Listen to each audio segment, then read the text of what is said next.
και το έχασε. Το θέμα είναι το εξής, ότι και στην Επιτροπή Θεσμών και Διαφάνειας ο κύριος Παπακοσταντίνου και μέχρι σήμερα δεν λέει, δεν προσωποποιεί ποιος ή ποιοι είναι αυτοί που τους είχε εμπιστοσύνη και τους ανέδεσε αυτό το ιστορικό CD. Μέχρι σήμερα το κρατάει δικό του μυστικό. Ευτυχώς πάντως που ήταν και της απολύτου εμπιστοσύνης του Υπουργού, γιατί αν δεν ήτανε θα το βλέπαμε στα μανταλάκια και στα σπίτια μας θα το είχαμε. Θα το είχαμε βγάλει copy-paste τώρα και θα τα είχαμε σπίτια μας. Δηλαδή το εμπιστοσύνης είναι πάρα πολύ σημαντικό σε ένα γραφείο ενός Υπουργού, αν μη τι άλλο. Και εδώ φαίνονται πολλά κενά, έτσι. Το στέλνει η κυρία Λαγκάρτ, Υπουργός Οικονομικών της Γαλλίας, σωστά? Το παραλαμβάνει η Αθήνα μέσω του πρεσβευτή, του πρέσβειο στη Γαλλία. Ρωτώ, έρχεται στην Ελλάδα αυτό το πράγμα. Αυτό είναι απώλεια δημοσίου εγγράφου, είναι τι? Δεν πρωτοκολλείται καταρχήν. Καταρχήν είναι ένα πολύτιμο έγγραφο από πλευράς ουσίας και δευτερευόντως πρέπει αυτό να πρωτοκολληθεί αμέσως στην πρώτη υπηρεσία που θα παραδοθεί τυπικά. Είναι υποχρεωτικό σύμφωνα με τις διατάξεις του νόμου. Επιτρέψτε όμως να πω κάτι συγκεκριμένα που είναι πιο σοβαρό από αυτά. Ας μου επιτρέψετε αυτή την πανεμβολή, διότι η κυρία Κωνσταντοπούλου εχθές είπε κάτι το οποίο είναι πάρα πολύ σωστό και το έγγραφο είναι αυτό που κρατούσε και σας διάβασε. Πρέπει στο έγγραφο αυτό το οποίο υπάρχει. Αυτό εδώ είναι το έγγραφο. Αυτό το έγγραφο που έχει δημοσιοποιηθεί είναι αναρτημένο στο ίντερνετ και μπορεί να το βρουν όλοι οι Έλληνες και παρακαλώ να το βρουν, να το έχουν στα χέρια τους για να είναι ενημερωμένοι. Αυτό είναι ιδιαίτερη σημασία. Και γράφει πάνω πρώτη σειρά στο γραφείο του Πρωθυπουργού, του Πρωθυπουργού στη Βουλή για φοροδιαφυγή τα είπαν εντός εισαγωγικών Παπανδρέου Βενιζέλος. Σε αυτή την σύσκεψη το πρωί ήταν και ο Ιωάννης Διώτης. Το στικάκι αυτό άλλαξε μορφή το μεσημέρι, το απόγευμα σε μια άλλη σύσκεψη. Τι έγινε από το πρωί? Ποιος έδωσε το στικάκι? Ο Παπανδρέου και ο Βενιζέλος έδωσαν στο Διώτη ή ο Διώτης έδωσε το στικάκι στον Παπανδρέου? Εσείς που ξέρετε ότι άλλαξε το στικάκι εκείνη τη μέρα? Άλλαξε διότι σήμερα... Ποιο είναι το στοιχείο στο οποίο εδράζεστε, κύριε Καπερνάρο? Η ίδια εφημερίδα που το δημοσίευσε τότε, το πρώτο θέμα, σήμερα λέει: πόσο συμπτωματικό είναι όντως το γεγονός ότι λίγες ώρες πριν από την απογευματινή σύσκεψη κάποιος το μεσημέρι της ίδιας ημέρας αντέγραψε το περιεχόμενο της λίστας και ποιος μπορεί να είναι αυτός ο κάποιος? Το λέει ο τύπος. Άρα, τι λέτε εσείς τώρα ως βουλευτής του Ελληνικού Κοινοβουλίου? Άρα, ως βουλευτής του Ελληνικού Κοινοβουλίου, για αυτό τα μελετήσαμε όλα και βάλαμε και τον Παπανδρέου στο κάδρο. Διότι ο Παπανδρέου γνωρίζει πάρα πολλά και θα έρθει στην προανακριτική επιτροπή, εμένομαι, και μέχρι την ημέρα εκείνη θα προκαλούμε και τους άλλους συναδέλφους της Βουλής, έτσι ώστε να έρθει ο Παπανδρέου, βεβαίως και ο Παπαδήμος, στη Βουλή να ερωτηθεί, να δούμε αυτό το βασικό που είδατε χθες. Είπατε εσείς ότι έσκασε σαν βόμβα. Εδώ δεν πρέπει να κληθεί και ο Παπανδρέου να έρθει και να μας πει την ημέρα εκείνη, κύριε, εσείς δώσατε το στικάκι στον κύριο Διώτη? Κύριος Διώτης σας το έδωσε. Και μετά ο κύριος Βαρεμένος. Δεν το πάω αξιοκρατικά, το πάω ειδησιογραφικά, να έχετε την πρώτη απάντηση και να προχωρήσουμε. Εγώ τρία πράγματα θέλω να πω. Πρώτα απ' όλα, το να είσαι μάρτυρα σε μία υπόθεση δεν σε καθιστά κατηγορούμενο. Με υποψία πάνε στην προανακριτική. Όχι, ως μάρτυρα λέτε να έρθουν να μας πούνε τι έγινε. Αυτό είναι μια μαρτυρική κατάθεση. Εσείς ζητάτε, εσείς τους καταγγέλλετε και ζητάτε να είναι κατηγορούμενοι σε αυτή την υπόθεση. Και μάλιστα κατηγορούμενοι την γράψατε την πρότασή σας, την καταθέσατε την πρότασή σας. Και δεν σας διέκοψα, κύριε Καπερνάρο. Όχι, να διορθώσω. Μην λέμε στους ανθρώπους που δεν γνωρίζουν. Όταν έρθουν τώρα, έρχονται με κινείται η υποψία και καλούνται, διότι αυτός ο ρόλος. Δεν είναι κινείται η υποψία. Διερευνείται. Να λέτε πράγματα τα οποία δεν ισχύουν. Πώς δεν ισχύουν, πρέπει να έρθουν τώρα, θα συγκεντρωθεί το αποδεικτικό υλικό. Κύριε Καπερνάρο, έχω συμμετάσχει η προανακριτική επιτροπή. Ακούστε με, μισό λεπτάκι. Και μετά πείτε ό,τι θέλετε. Η προανακριτική επιτροπή εκτελεί χρέη εισαγγελέα. Δηλαδή προδικασίας και συγκεντρώνει το αποδεικτικό υλικό. Στη συνέχεια, εάν κριθεί ότι κάποιος βαρύνεται, τότε ξανά με αριθμό βουλευτών θα κριθεί αν έρχονται και καταθέτουν με συγκεκριμένα, με το βάρος της κατηγορίας συγκεκριμένων άρθρων τα οποία έχετε γράψει στην πρότασή σας, έρχονται και καταθέτουν χωρίς να πάρουν όρκο ανομωτή και έτσι όπως υπερασπίζονται οι κατηγορούμενοι τον εαυτό τους. Λοιπόν, μην τα λέτε έτσι. Δεύτερον, Πώς τα λέω, κύριε Βαρβιτσιώτη? Δεύτερον. Εδώ το αποδεικτικό υλικό έχει βγει έχει βγει από τους οικονομικούς εισαγγελίες. Ένα λεπτό. Όλα αυτά τα έχουμε περιλάβει στην πρότασή μας. Περιμένετε. Και βάζετε τον Παπανδρέου λοιπόν στο κάδρο. Εγώ δεν είμαι υποστηρικτής. Είστε υποστηρικτής. Δεν είμαι.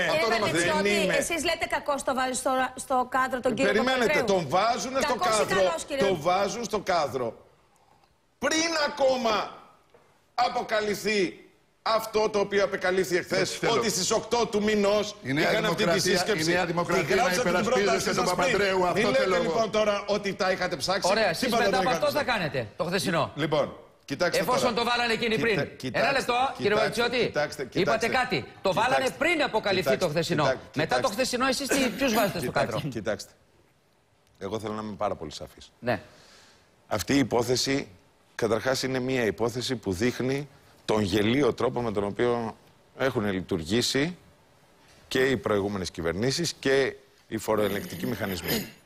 Και συνεχίζουν όμως. Αυτό το ξέρω. Αυτό είναι κάτι το οποίο φαίνεται από όλη αυτή την υπόθεση. Έχουμε κολλήσει στο ποιος έδωσε και πού έδωσε και πότε έδωσε το στικάκι, το συντί και ούτω καθεξής, και κάποιος δήθεν το έχασε, που για μένα δεν το έχασε δήθεν. Πώς το έχασε? Σκόπιμα έχει χαθεί. Έχει σκόπιμα χαθεί. Βέβαια, και το CD έχει χαθεί σκόπιμα. Μα το πρωτογενές έχει χαθεί σκόπιμα. Πώς το ξέρετε αυτό, αφού δεν έχει συγκεντρωθεί το αποδεικτικό υλικό? Λοιπόν, σκόπιμα. Αυτό για τον Παπακοσταντίνου σκόπιμα. Για τον Παπανδρέου γιατί όχι σκόπιμα? Γιατί ο Παπανδρέου δεν υπάρχει μέχρι τώρα κανένα στοιχείο ότι το έχει πάρει στα χέρια του. Για τούτο εδώ θα κάνετε? Για τούτο εδώ, κύριε Βαρβιτσιώτη, τι θα κάνετε? Μα αυτό δεν το έχουμε. Το ότι το έχασε ο κύριος Παπακοσταντίνου. Το ότι έχασε το κύριο Παπακοσταντίνου. Το ότι ο κύριος Παπακοσταντίνου ενώ το παρέλαβε δεν το παρέδωσε. Αυτές είναι σοβαρές ευθύνες. Τις οποίες θα αναζητήσετε μέσω της Βουλής. Αυτές είναι σοβαρές. Ολοκληρώστε για να... Είναι σοβαρές ευθύνες. Τώρα, το πόσα αντίγραφα κυκλοφορούν. Εδώ φαίνεται ότι κυκλοφορούν πάρα πολλά αντίγραφα. Στην Ομόνια όσα θέλεις βρίσκεις. Δεν ξέρω στην Ομόνια. Πάντως ξέρω ότι σίγουρα κυκλοφορούσε ένα αντίγραφο στον κύριο Διώτη. Ένα αντίγραφο στον κύριο Βενιζέλο. Ένα αντίγραφο το οποίο κατέληξε στον κύριο Μαξεβάνη, ο οποίος το δημοσίευσε. Και δεν ξέρω πόσα άλλα. Μάλιστα. Λοιπόν, δεν μπορεί μία λίστα. Και πόσα λεφτά εισέπραξε το κράτος? Μέχρι τώρα. Τίποτα. Απολύτως. Κύριε Βαρβιτσιώτη, να σας ρωτήσω κάτι, παρακαλώ. Μόνο επί κυβερνήσεως Αντώνη Σαμαρά αξιοποιείται αυτό το υλικό. Κύριε Βαρβιτσιώτη, μία ερώτηση σας παρακαλώ. Για να είμαστε πολύ σαφείς. Σε αυτό έχετε δίκιο. Διότι βάλανε κάτω και στείλανε 25.000 σήματα. Πάμε στον Γιώργο το Βαρβιτσιώτη. Πού στείλανε 25.000, στείλανε σε αυτούς που δεν είχαν πληρώσει τους φόρους. Σε αυτούς που υποπτεύονται από τα στοιχεία που έχουν στη διάθεσή τους. Τα ξέρει ο κ. Χριστόπουλος πολύ καλά αυτά. Μάλιστα. Δεν έχουν πληρώσει τους φόρους και τους ζητάνε να έρθουν να δώσουν εξηγήσεις. Ο κόσμος λέει ότι πρωθυπουργός ήταν ο κύριος Παπανδρέου. Δεν όφιλε λοιπόν ο κύριος Παπανδρέου στον καιρό του μνημονίου, που μπαίναν οι φόροι, που κόβαν από παντού, να γνωρίζει ότι υπάρχει μία λίστα, η οποία λίστα αυτή έχει μέσα ανθρώπους που έχουν βγάλει χρήματα έξω και από την άλλη κόβεις από τον άνθρωπο ο οποίος παίρνει 500 ευρώ. Δεν οφείλει λοιπόν ο πρωθυπουργός της χώρας να ξέρει ότι υπάρχουν φοροφυγάδες από τη στιγμή που κάνει και μία... οφείλει να ξέρει το ήξερε ούτως ή άλλως. Και μία σύσκεψη για τη φοροδιαφυγή. Πολλά πράγματα. Αυτό το ήξερε, συγγνώμη κύριε Παπανδρέου. Το ήξερε ή δεν το ήξερε κύριε Παπανδρέου? Κυρία Τσέγκου, ο Πρωθυπουργός έχει ποινική, γιατί πολιτική ευθύνη έχει, δεν υπάρχει αμφιβολία. Αλλά εδώ συζητάμε περί ποινικών ευθυνών. Πάντως μία ευθύνη ποινικών ευθυνών. Αν έχει δώσει μία εντολή, θάψτε. Μάλιστα, πάμε στον Γιώργο Βαρβιτσιώτη. Έχει ποινική ευθύνη. Αν ξέρει απλά ότι υπάρχει κάτι, όπως σε οποιοδήποτε τομέα του δημοσίου. Με την ίδια ευθύνη έχει, γιατί ξέρω εγώ γίνεται ένα σκάνδαλο στα φάρμακα. Γιατί στην τοπική αυτοδιοίκηση δεν ξεκαθαρίζουν πράγματα. Σαφής. Ακούει τώρα ο κύριος Χρυσόγονος, ακούει και ο κύριος Χριστόπουλος. Πάμε στον Γιώργο τον Βαρεμένο. Γιώργο Βαρεμένο, διερευνάτε ποινικές και πολιτικές ευθύνες, σωστά? Εσείς τον Παπανδρέου τον αφήσετε απ' έξω. Μισό λεπτό, αφήστε με να πω δύο λόγια. Έλα, ακόμα δεν ξεκίνησες. Αυτά τα λες σε άλλες εκπομπές. Δεν ξέρω. Δεν ξέρω αν το Ελευθέρας. Δικιά σου εκπομπή, Γιώργο. Δεν ξέρω εάν ο κύριος Βαρβιτσιώτης με τα περί γελιότητας υπονοεί ότι πρέπει να υπάρξει από τώρα μια αθώωση λόγω βλακείας. Εγώ λέω όμως το εξής, ότι με αυτά τα δεδομένα, με αυτά τα στοιχεία που έχουμε μπροστά μας, είναι δυνατόν ο κύριος Βενιζέλος να μην ζητάει ο ίδιος να πει να ελεγχθεί η υπόθεση?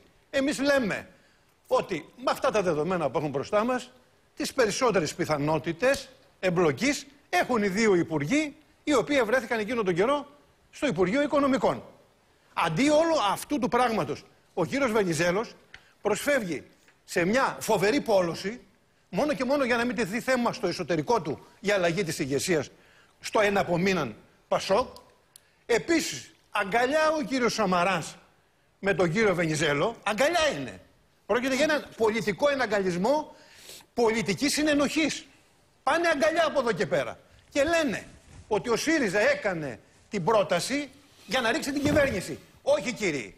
Δεν την έκανε ο ΣΥΡΙΖΑ την πρόταση για να σας ρίξει. Αλλά ο ΣΥΡΙΖΑ την πρόταση την έκανε για να βρεθεί η αλήθεια. Εάν εσείς, η τύχη σας της τερκομματικής κυβέρνησης, πόκειται στο να μην φανεί η αλήθεια, τότε πιθανόν να μην αξίζει να είστε κυβέρνηση. Μέχρι πού θα πάτε, κύριε Βαρεμένο? Ένα λεπτό. Γιώργο, μέχρι πού θα πάτε?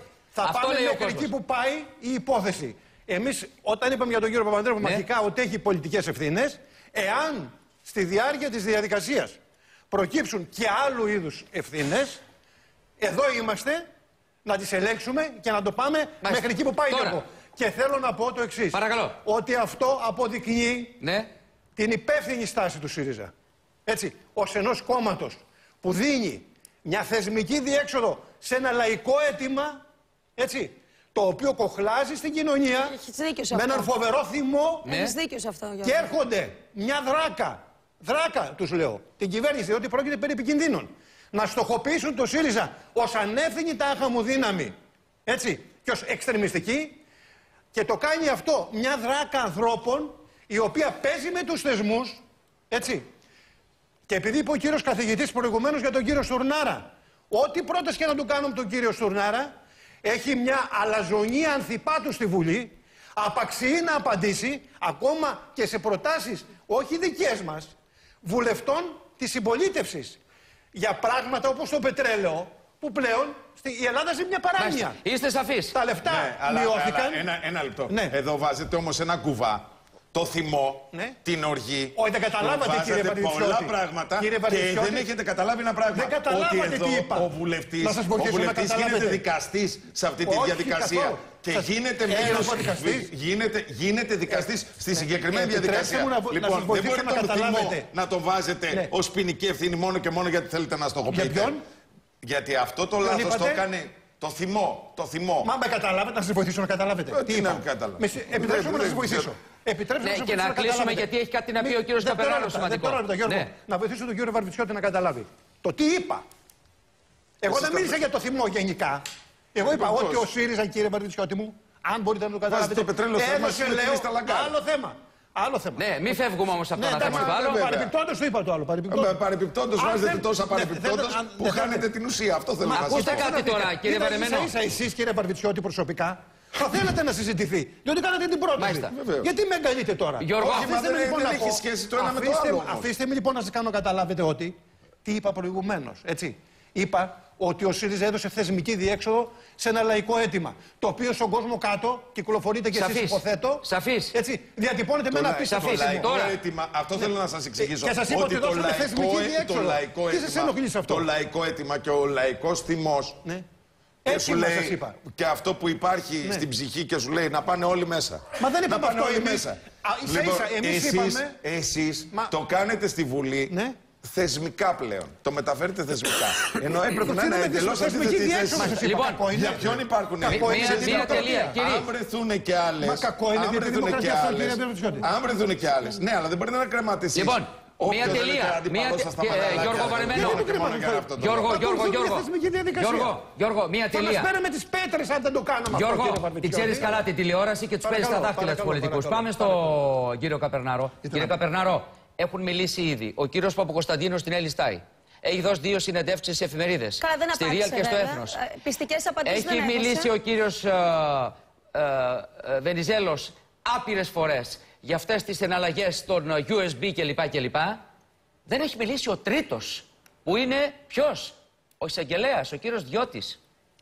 Αυτό ήθελα να πω και σας ευχαριστώ πολύ που μου δίνετε το δικαίωμα να προκαλέσω τον κύριο Διώτη. Ο οποίος είπε θα μιλήσω στη δικαιοσύνη. Εγώ θα τον προκαλέσω τον κύριο Διώτη. Δηλαδή. Και θα πω, κύριε Διώτη, υπήρξατε εισαγγελέας και ο εισαγγελέας δεν τελειώνει τη σταδιοδρομία του. Μπορεί να πάρει σύνταξη, ο συνταξιούχος να αναλάβει κάποιες θέσεις του δημοσίου που διορίζεται από κάποιους, αλλά δεν πάβει όμως να έχει υποχρέωση στην αλήθεια και να έχει εκτός από την νομική υποχρέωση και η ηθική υποχρέωση να βγει να μιλήσει και να πει την αλήθεια. Διότι έγινε στις 8 Ιουλίου του 2011 σύσκεψη και έγινε παρουσία του, έγινε αυτή η συνομιλία μεταξύ Παπανδρέου, Βενιζέλου και του ιδίου. Ναι ή όχι? Του προσάπτουν ένα σωρό. Γιατί κρύβεται, για μένα κρύβεται, είναι στη σκιά και δεν βγαίνει να διαφωτίσει έστω και την κοινή γνώμη. Υπάρχει άλλη άποψη. Γιατί όμως, κύριε Καπερνάκη? Ένα λεπτό, υπάρχει άλλη άποψη. Ακούω και την κατάλληλη ώρα παρεμβαίνω. Και ποιος δεν σας λέει ότι μπορεί να βγει αύριο μεθαύριο ο κύριος Διώτης και να τα κάνει όλα. Ο κύριος Διώτης έχει μιλήσει. Έχει μιλήσει στους εισαγγελείς. Έχει καταθέσει την κατάθεση του, την έχω διαβάσει. Τι έχει πει, κύριε Βαρβιτσιώτη? Έχει πει αυτά τα οποία μέχρι τώρα ξέρετε. Ότι στο τέλος Ιουλίου, αρχές Αυγούστου, πήγε στο Βενιζέλο αυτό το στικάκι. Πήγε αυτό το στικάκι. Δεν διευκρινίζει αν κρατάει ή δεν κρατάει αντίγραφο. Ναι. Αποδεικνύεται ότι υπάρχει αντίγραφο το οποίο κυκλοφορεί και δημοσιεύει ο Παξεβάνης. Άρα έχει μια ευθύνη, γιατί μέχρι τότε εκείνος έχει το στικάκι. Και λέει. Τι υπονοείται εδώ τώρα, κύριε Βαρβιτσιώτη? Μέχρι τώρα υπάρχει μια ευθύνη. Πώς βγήκαν αυτά τα αντίγραφα? Θα σου πω εγώ μετά, Γιώργο. Τι υπονοείται? Ένα λεπτό, με συγχωρείτε. Δεν υπονοώ τίποτα.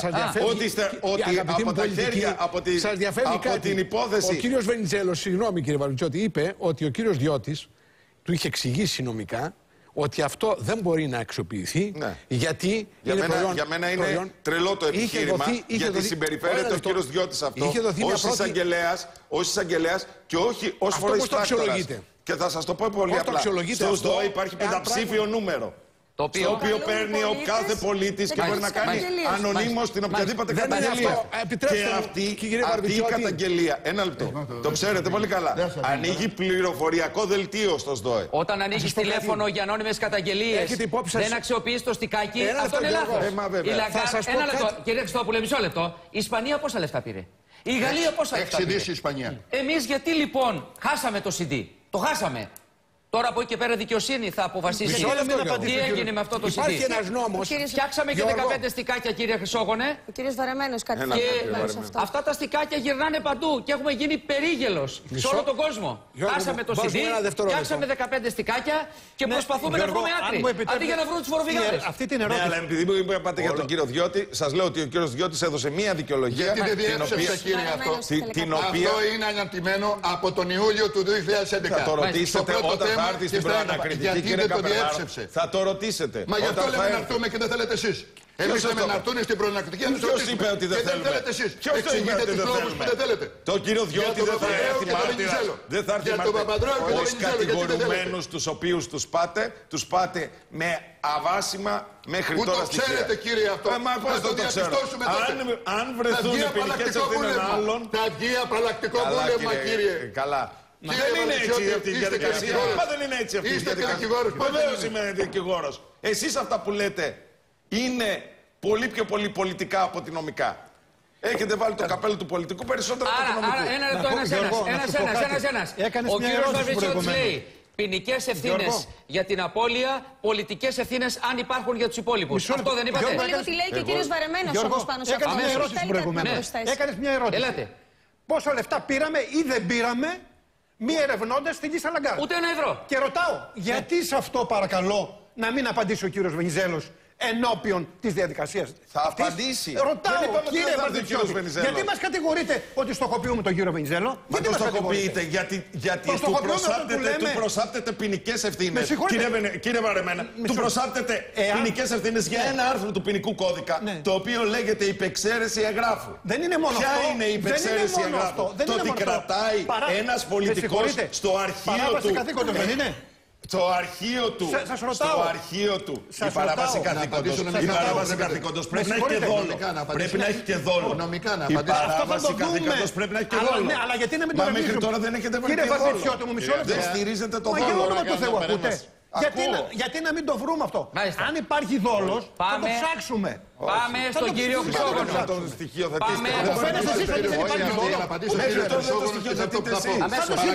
Παρακαλώ για να απαντήσει ο κύριος Βενιζέλος. Έπρεπε να κάνει το ίδιο που του προσάπτουν η Νέα Δημοκρατία, προσάπτει στον Παπακοσταντίνο γιατί δεν το πρωτοκόλλησε, το τυπικό.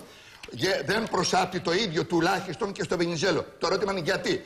Υπουργός Οικονομικός ο ένας, Υπουργός Οικονομικός ο άλλος. Γιατί τον έναν γιατί δεν πρωτοκόλλησε και όχι τον άλλον γιατί δεν πρωτοκόλλησε. Απαντήσει ο κύριος Χρυσόγονος.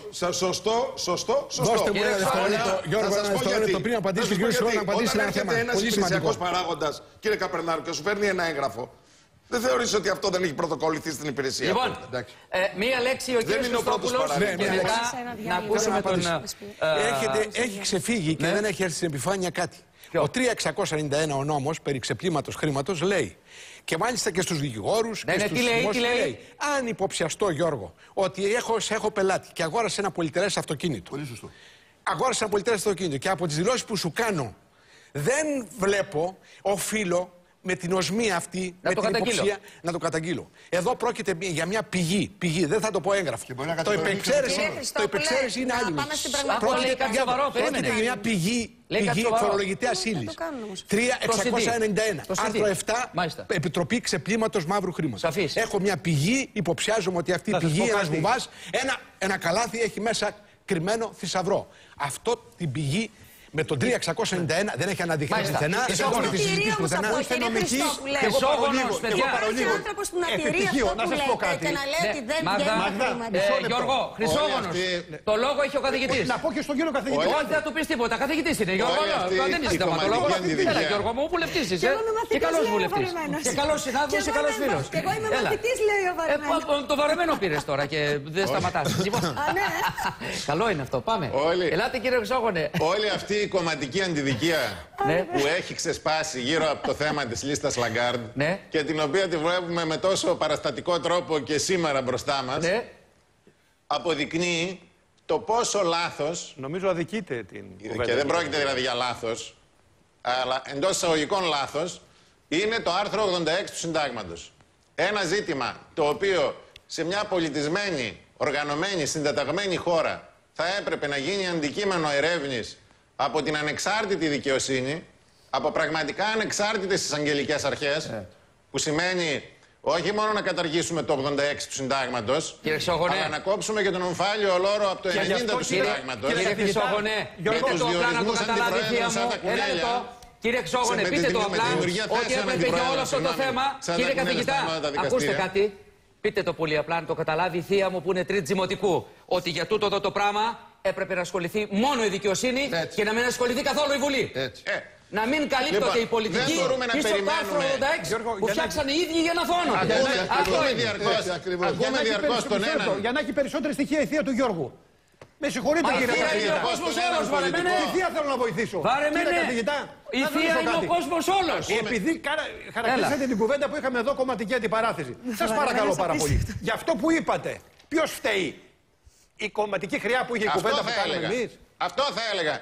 Ότι θα έπρεπε για αυτά τα οποία συνέβησαν, τόσο στην θέσπιση του Συντάγματος του 1975, όσο και στην αναθεώρηση του Συντάγματος του 2001, στην οποία μάλιστα ο πατέρας του παρισταμένου κ. Βαρβιτσιώτη ήταν εισηγητής του ενός εκ των δύο μεγάλων κομμάτων, στο άρθρο 86, το οποίο συνδυάζει και την αλλαγή που συζητήθηκε. Σας αφήνω να τα πείτε, κύριε Χρυσόγονε, και να υπάρξει μια πρακτική απόδειξη της θελήσεως του πολιτικού συστήματος να αυτοκαθαρθεί, που η πρακτική απόδειξη θα ήταν, εκτός από την αναθεώρηση που είναι μελλοντικό ζήτημα, γιατί πρέπει να περάσει 5 ετία να μεσολαβήσουν εκλογές κλπ. Πείτε πότε γίνεται η επόμενη αναθεώρηση, γιατί είπατε για το άρθρο 86, πότε μπορεί να ξεκινήσει η επόμενη? Μας έχει διαπιστώσει το Συμβούλιο της Ευρώπης ότι έχουμε θεσμικό πλαίσιο κατά της διαφθοράς, το οποίο είναι ανύπαρκτο, που είμαστε ανοχήρωτοι, είμαστε νησιά Κάιμαν στην πραγματικότητα, με βάση το υπάρχον θεσμικό πλαίσιο. Αλλά δεν μας είπατε τους δράστες, κύριε καθηγητά. Να υπήρχε ανταπόκριση και να αλλάζαμε την νομοθεσία μας. Και όμως, 27 σημεία μας επισήμανε το Συμβούλιο της Ευρώπης τον Ιούνιο του 2010. Είστε σαφείς, κύριε Χρυσόγονε.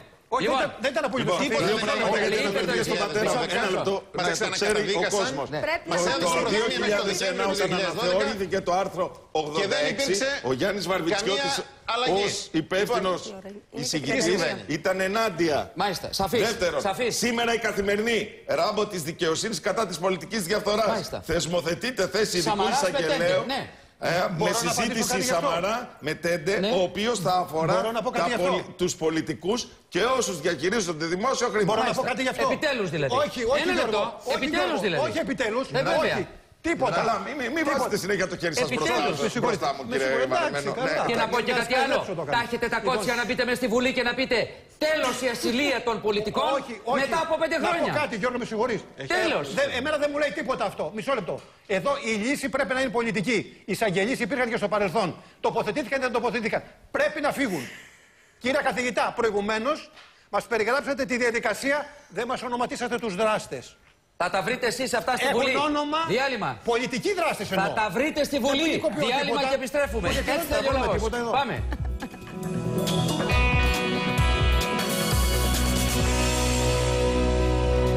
10 παρά 20, πάμε Θεσσαλονίκη, πάμε στον καλό φίλο κύριο Σύρτη, τον πολύτεκνο από τη Θεσσαλονίκη, που τον ευχαριστούμε πολύ που είναι σήμερα κοντά μας, γιατί άκουσε την πολιτική κουβέντα που κάναμε και θέλουμε τη δική του τοποθέτηση. Τι λέει λοιπόν ο πολίτης, τη φωνή του πολίτη θέλουμε να βγάλουμε στην εκπομπή μας. Καλημέρα. Ναι, καλημέρα σας.